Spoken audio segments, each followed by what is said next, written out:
ستاره بیا با مریم یه شوخی بکنیم. بگو چیکار کنیم؟ ببین از در کلاس اومد تو، من میپرم جیغ میزنم ترسید تو قلقلکش بده. نه بابا این خیلی خشنه، سکته میکنه ها. خب من میپرم میگم عجی مجی، تو بپر بگو لا ترجی. باشه اب نداره، فقط گوشی دم دستت باشه، زنگ بزنی 115. نگران نباش، تو کیفم آبغند آماده دارم. داداش اگه گفتی الان چی میچسبه؟ چی میچسبه؟ هوا تاریکه، بارون میاد، چی میچسبه؟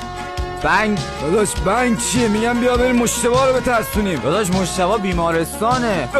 چی شده؟ دفعه قبلی که میخواستیم بترسونیمش سر اون رفته بیمارستان، ما که کاری نکردیم. خدا منم تو همین موندم. ما فقط یه سیفور گذاشتیم تو شورتش، یه AK47 هم زامنشو برداشتیم گذاشتیم تو دهنش. بابا این مشتبه چی بی جنبه است. بیا بریم با مصطفی شوخی کنیم. مصطفی که رفت. از دنیا؟ نه بابا از این کشور. ای بابا اون مرا چی؟ یاد نمیاد دفعه آخری با شوخی کردیم گفتی که من با شما رفاقتی ندارم، گذاشت رفت. بابا این بچه‌ها چه بی جنبه، ما که کاری نکردیم. منم همینو بهش گفتم. بابا ما ته کاری که کردیم بود که صدا گریه مامانشو ضبط کردیم، بعد زنگ زدیم بهش گفتیم خانواده تصادف کردن، بعد گریه مامانشو بخش کردیم. منم چیزی نگفتم، گفتم داداش بابات قطع نخا شده، داداشم خدا رو شکر قطع نخا نشده، مرده. خیلی بچه‌ها بی‌جنبن. اینا رو ول کن، با مرتضی هم نمیشه شوخی کرد. داداش مرتضی رفته مرکز توانبخشی. دیگه به جان تو با این دیگه واقعا شوخی نکردیم. چجوری رفته؟ من باش شوخی کردم، یه مزه کوچیک